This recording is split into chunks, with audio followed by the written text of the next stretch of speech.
واجر خيسن مركاتو بيرت تقلاي هيمانوت وكجامت مركاتو بيرت تقلاي هيمانوت وكجامت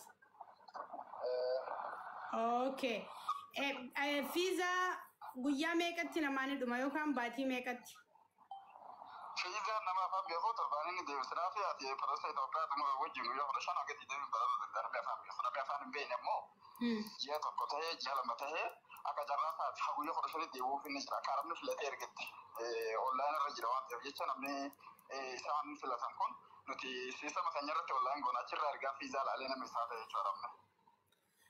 Aha, okay. Guyyaa 15tti fiizaan biyya kamiiti kadhumu? Ka Suudiiti moo ka Qatari moo? Saudi,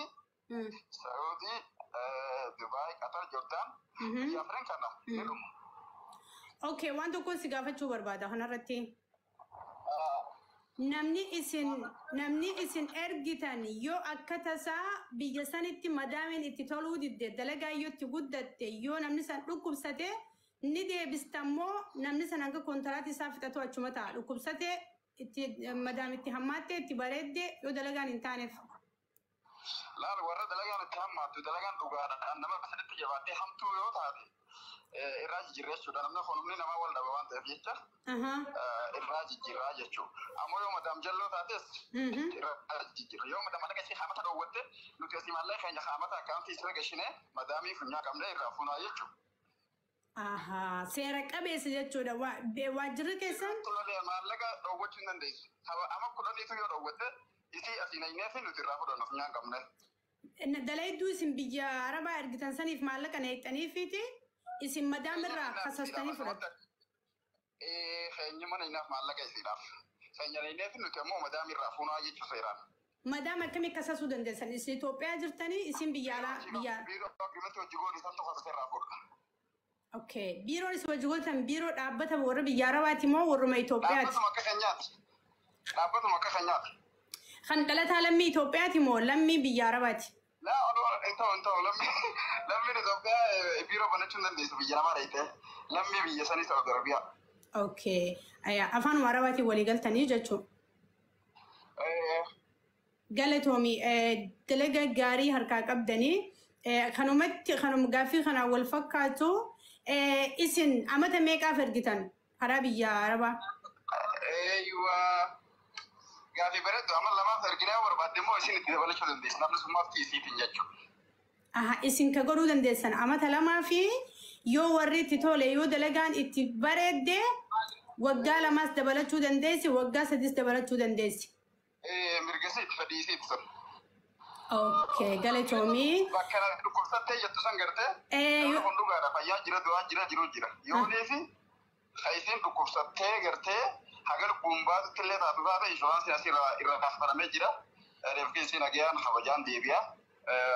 Gumaan isii haga qarshii 600 kafalamaaf warra nama saniiti jechuudha. Yoo dhukkubsattee baas madaam inni wallaantii fayyinaan dalagaa isii itti fufti jechuudha. Yoo fayyuu baattee dhukkubsattee yoonii fi achitti yaalamuu dadhabdee dhukkubni sii kun gara maatii dirqama ka deebisu yoo ta'e yoo. Dhukkubs dirqama galti namni achi fayyuun ni jira sagaluun ni jira biree sun akkaataa dhibee isaaniiti. Yoo fayyine taate jechuun warra fayyaa dhiise warra jibbee obsuma fayyaa guutuu qabu ani naga shaayee onuma gashinuu ka dhukkubsatan gashineere. Okay. Hamza galatoomi. Hamzaan kuni Hamzaan ijoollee ilma Oromooti, ijoollee Harargeeti, gara mul'ata burqaa tirtiraatti dhalate. Kan inni amma jiraatu magaalaa handura Oromiyaa gudditti Finfinnee jedhamuun beekamtu naannoo Markaattoodha. Taglay Hayimaanoot biratti waajjirri isaanii maqaan isaa burqaa ja'a achitti argattu. Okay, thank you so much.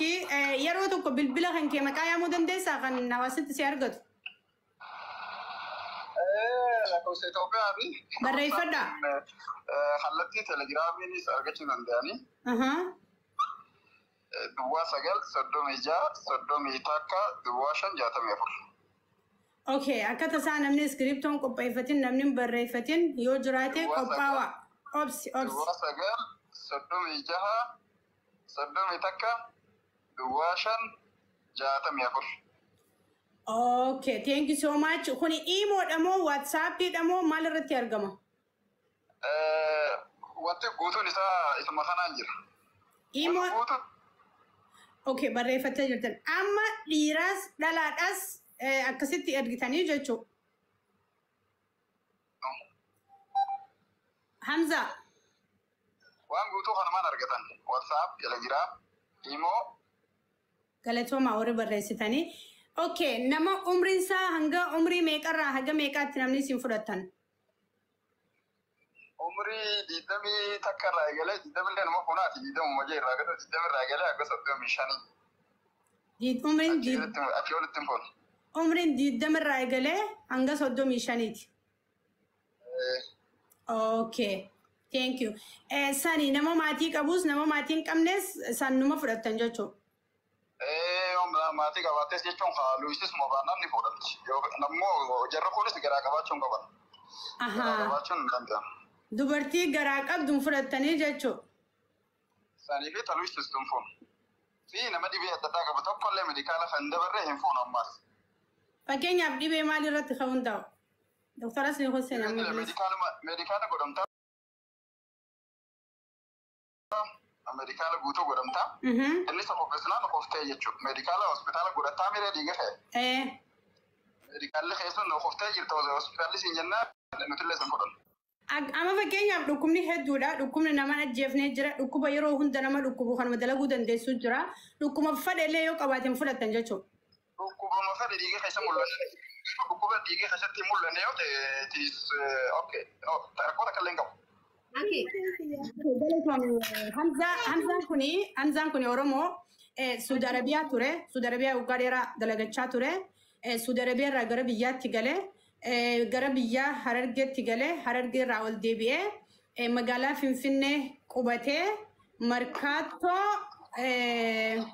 Taglay Hayimaanoot biratti waajjira dalagaadhaa kan dhiiraa fi dhalaas ta'e biyya Arabaa ergu banatee jira. Waajjirri isaa maqaa kana jira. Hamza waa si gaafadhu? Gaafadhu. Ati gaaf tokko Chaayinaa dhayxeemi? Fi Osa Ahmadiin. Nama 600 dhaggeeffachuu jira. 650. Maaliif dhayxe Hamza? Waajjiraaf dhayxe moo meeshaa maqaa keetiin tolchitee meeshaa Chaayinaa biyya Itoophiyaatti galchuudhaaf immoo biyya san laaluuf dhayxe? Maaliif dhayxe? Wallah, namatti gisee deemtu waa hedduu fudhayta. Haalaata biyya sanii baruu nu dalagaadha. Namni wajjumaan haaluma dalagaa wajji haasofnee waan takka takka haala mijeessineetuma deebinee ammaaf biyyuma laaluu dhayne. Ani si bishaan bitachuu wallaalee dullatti Chaayinaa takka wajjin akka malee warra ittisuun arge jaartiin aartee si baaste dukkaan keessa afaan Chaayinaatiin. Ati dubbachuu yeroo laattiin kan jetteen. Asli. Nadra. Gaafa Chaayinaa dhayxasan jaartii tiyya takka isa gaafa bara barumsaa achi baradhu waliin ture wayii argite jedhime. Hayyesii gaafadha. Doktorilleen jaartii takka wayii argitee jaa jaartii Chaayinaa takka wajjin ture jaa gaafan achi baradhu jaartii tiyya wayii argitee jaa doktor Asliin akka tasaa. Jaartiin isaa kun Chaayinaadha moo Itoophiyaadha? Hay Asliin ka doktora waggaa 27 biyya Chaayinaa barachaa tureemi. Lammi Chaayinaati moo lammi Itoophiyaati? Ati nama beera la Asli?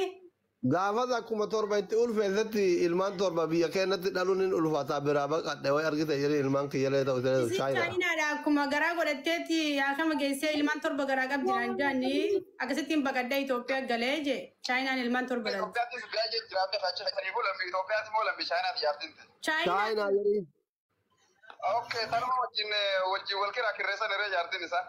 Aha taati bishaan bitachuu wallaaltee guu bishaan dhugaatii jettee wallaaltee atiin kan jetteen sani.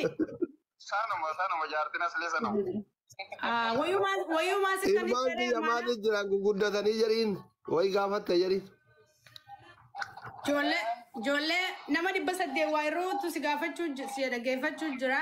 Ijoolleen tiyya sanii umriin isaanii meeqa akka taate jaartii wayii sitti himtee jira. Aslee. Jaartiin atti nimne garuu footoo isaan agarsiistee yoo argitee lammi Itoophiyaatii na barbaatii na jalaa badee jettee jirti. Duuba Asli amma Doktor Abiyyi qabaaf mootummaa biyya Masrii ture kam jettaati? Masrumaa yoo qabdirra bareede Itoophiyaa biyya laa baafate. Chaayinaa deemuu qabaare Asliin? guys. No, welcome to the channel. Rakongo. Tuba jarti jibti yurta ingi ta oromo tana ta ilman takalafaqa bu takatagaraqa bu tana kam gone Jamila. Sandro budan mira wai isi bodero ma Rakongo Jamila no ma anjatore. Bodere rumteme. Duba san kristana je muslima di sa ini muslima. Isu bare la chu ngande ni. Wallahi ana kakhiyata ilman turba san ifraj matti anu raftu zainabu man wayanat. Ilman bi yasani boni ngande subar ajnabi ta tan ngande subar chuma ta verso. Sanifunu fayad dukhan toromiana gubli. Laqee dubbita. La fajat ilman sin kan tiseno yo akasere chana tibo ngo. Taabtaa gola oromo kuma dubba sadii galcha. Ani haasawani haasawa asli tijee biro kutee jira. Obsaa maddiiniin saayibummaan gamta koolii qabdan hojii takka wajji qabda ammoo maali wajjin chaayinaa dheeytanii. Awsa asii mutu ta'uu darbatti wajjima turre asittillee saahiba wajjin teenyaa takka biiroon teenyaas takkuma saahiba jawaadha wajjumaan dalaynaa biiroon teenyaas takka saa'udillee hojii turre kanuma bakke. Okay, Hamza.